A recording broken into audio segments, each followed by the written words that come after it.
There's only two ways to grow your business online. I'm going to share what those are in this video. My name is Jibril Kim, CEO and founder of Healthpreneur, New York Times bestselling author, former professional soccer player, and for the past 20 years, I've been building 7- and 8-figure businesses online and helping thousands of other health experts and coaches do the same. Now, I was privy to a conversation the other day where an individual was inquiring about working with us and couldn't or was not in a financial position to work with us in our main higher level coaching program.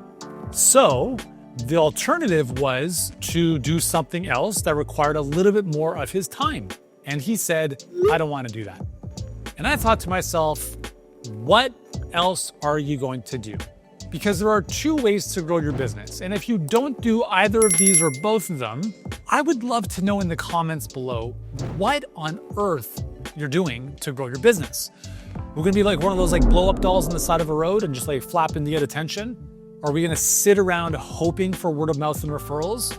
Sadly, I would say 90% of health experts and coaches that we work with, that's their game plan. Hope and pray. I'm gonna just hope that I'll get referrals. Or I'm just gonna put something up on Psychology Today and maybe someone will find me. So the two ways to grow your business are, I'll just visually show you this, using a credit card to run ads, or you use your time to create content. That's it. There's nothing else. Yeah, you could have affiliates, joint venture partners. No one's sending you traffic. No one's sending you anything if you don't have a high converting offer, okay? So the reality is you have two ways. You use money, not actually, to be honest, not even money. I mean, did I just show you a wad of cash? No. Why on earth would I use stacks of cash when I could use credit? Because when you have a predictable business model that you put $1 in and it gives you $1, $2, $5, $10 in return, why would you ever use liquid cash? You never would have to. This is the thing most people don't understand. So they're afraid to use their credit card, in which case, why do you even have a business? How do you think Starbucks exists? Do you think the founder of Starbucks had cash on hand to start this thing? No.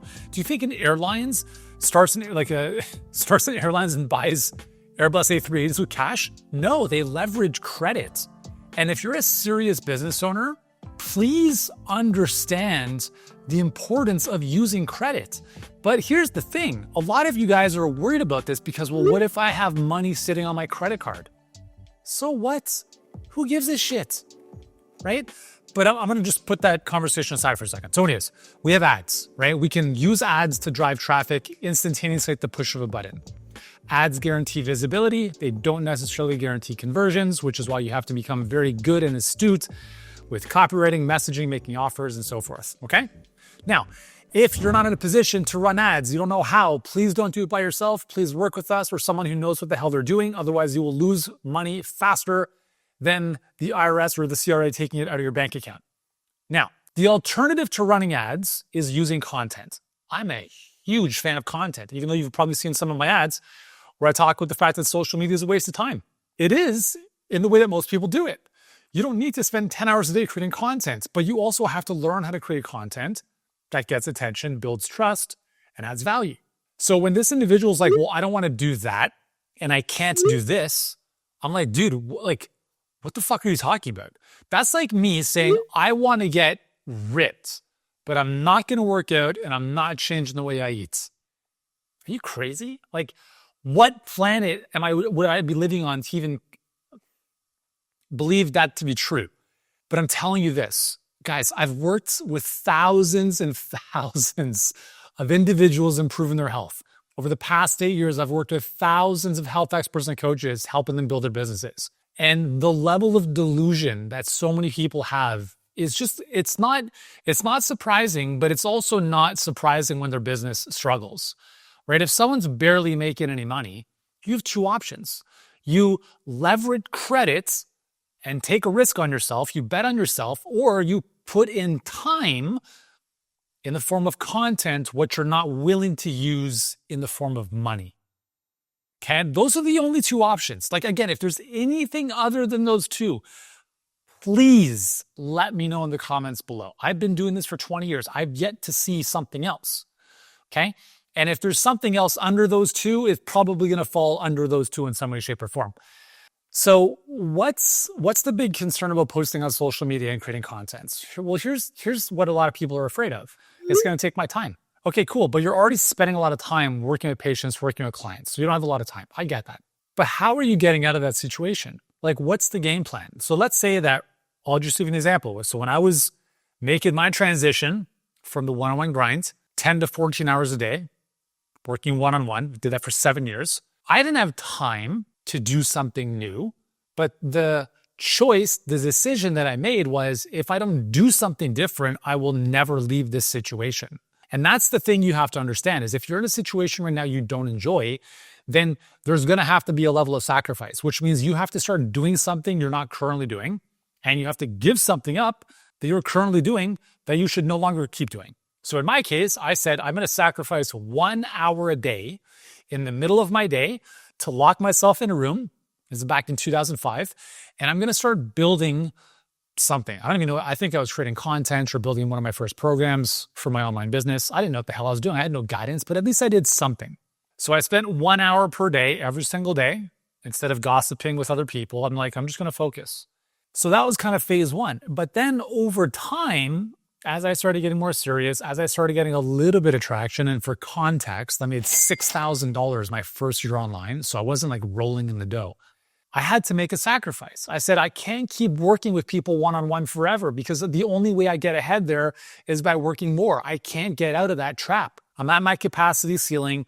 I'm on the hamster wheel. There's no leverage. There's no systems. There's no assets. If I stop working, I don't get paid. If I stop working, my clients don't get helped. This is not a business. This is modern day slavery. So I said, okay, I'm going to sacrifice a little bit more out of that to put into this. So now I take half a day to build what I was building, putting out content, getting my message out, and so forth. And that's what I kept doing. I just kept doing it. And I kept just taking from here in terms of my time and energy and attention. And I started putting it over here. It's not like I had 10 to 12 hours here, and then I added 10 to 12 hours. You only have 24 hours in a day, and you got to sleep for about 6 of those. So I had to make a compromise, just like you do. Like, it's really amazing how many people I'm aware of who've come into my ecosystem over the years. And they are in the exact same position they were 5, 6, even 10 years ago.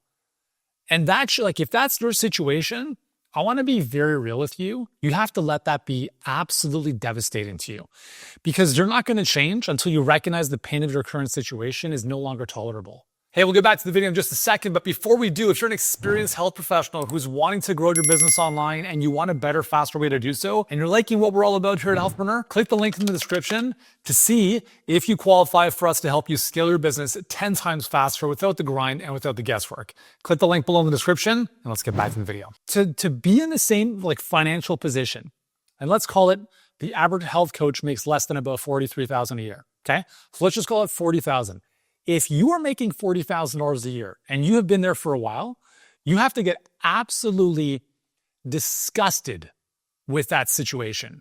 Because if you don't, you're never going to change. And if you're okay with 40,000, you're not going to be willing to do things like, I got to create a piece of content today. Oh my God. It's like asking my kids to do the dishwasher. Like, just suck it up, buttercup. What else are you going to do? What else? Please tell me. What else are you going to do to get more leads, to get more visibility, to get clients, and to generate revenue so you can escape the hellhole you're trying to escape? I don't know. I'm telling you, doing this for 20 years, what else are you going to do? I don't want to work out.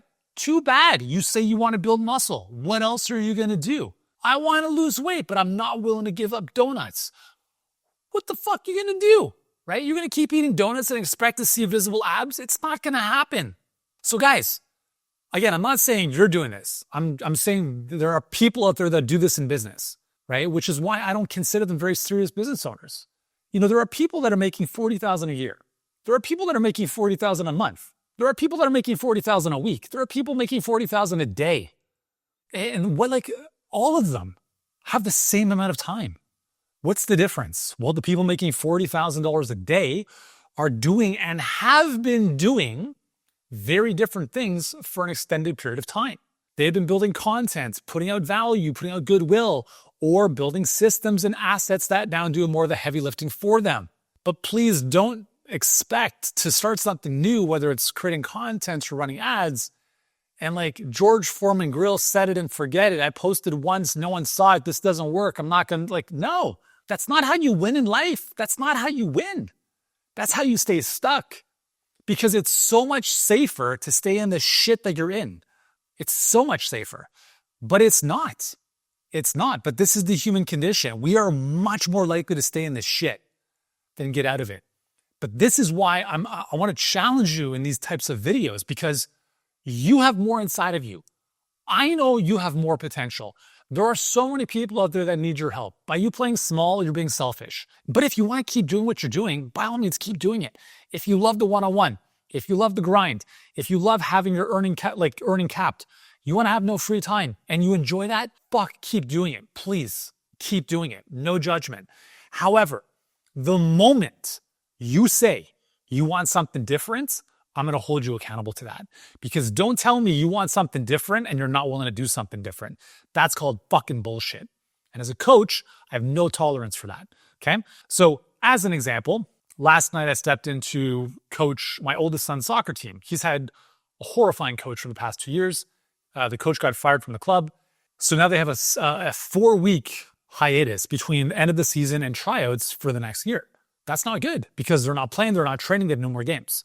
Meanwhile, other teams that are a bit more advanced still have a whole roster of games for the next 4 weeks. So these guys are going to show up to tryouts on out of shape, the whole bit. I'm like, screw this. I'm like, I'll volunteer to coach the team a few times a week. We'll run through the paces just so they can show up to tryouts in the best way for them.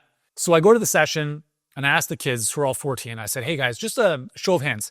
How many of you guys are interested in going to a higher level team next year? Everyone's hands raised. How many of you guys are taking the tryouts coming up at the end of September seriously? Everyone raised their hands. I was like, good, because that gave me permission now to raise the standard of how we are training. Because for the longest time, for the past 2 years, I see guys walking around and warm-ups, chatting, not paying attention. And I told them, I'm like, guys, just to be clear with you, I've played pro soccer. I've coached soccer at the highest level, or one of the highest levels collegially, for 7 years. I have coached and worked with hundreds of athletes. And I can tell you this, if I'm a coach in a tryout scenario, if I see a player walk onto the field and just lackadaisical, walking around, not paying attention, distracted, not taking it seriously, I don't care how good they are gone.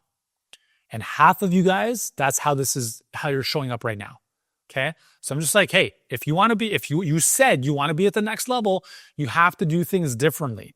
Okay. I'm using that as an example from real life soccer on the field, but that same thing happens in business. I don't want to run ads, Yuri. Okay, cool. I'm not in a position to run ads. Totally get it. Great. So we're going to create content. No, I don't want to do that. Cool. Then don't say you want the outcomes you want, because you're simply never going to get them. Because again, if you are not creating value and adding value and getting yourself out there, whether it's through content organically using your time, energy, and effort, or you're simply creating something and putting money behind it, those are the only 2 ways you're becoming visible. Okay? Don't expect to get on a TEDx stage or speak on big conferences, on big podcasts if you have no following and no one knows who you are. That is never going to happen. Okay? And relying on referrals is great, but that's only going to take you so far. It's the cherry on top. You have no scalability, no control, no predictability in your business. So as you can tell, this kind of grinds my gears a little bit, because there are so many amazing health experts and coaches who play so fucking small because they're not willing to do things. And no one gives a shit about the letters behind your name. No one cares. You're not special, right? You have all these letters behind your name. You've done all this stuff forever. Guess who else has? Every single one of your colleagues. The best product doesn't win. The best expert doesn't win. The best known product, the best known expert does. I'm sure it frustrates the hell out of you that you are so amazing at what you do and no one knows you exist. It bothers the hell out of me, right? I've been doing this for 20 years and still, most people on the planet don't know Healthpreneur. They don't know who I am. That's why I will never stop doing this, because I have a very big vision of transforming the lives of 1 billion people. I'm not going to stop. I'm not going to stop. Is it easy? No. Is it worth it? 100%. 100%. You got to get connected to why you're doing this. Connect to a bigger vision. Play a bigger game. It's the same amount of effort and energy to make $1,000 as it is $1 million. I'm telling you, like, just play bigger. Because when you think bigger, you will take bolder action. When you take bolder action, the world rewards you. The bigger the problems you solve, the bigger paydays you get. If you're not where you want to be, if you're not making the money you want, if you're working too hard, you're simply playing too small of a game. Okay? So I know this has been a bit of a kick in the ass type of video. Hopefully it's giving you a little bit of fire to kind of play with. But again, those are the two ways to grow your business. Like, again, if there's anything that I'm not aware of, please let me know in the comments. And please don't say word of mouth and referrals, because I've already talked about that. And if you want to rely on that, by all means, have fun with that. But when you're proactively trying to grow your business, you run ads or you create content. That's it. You choose one or the other, or you do both. And if you're not willing to do both or one of them, please don't say you want to grow your business, because it's never going to happen.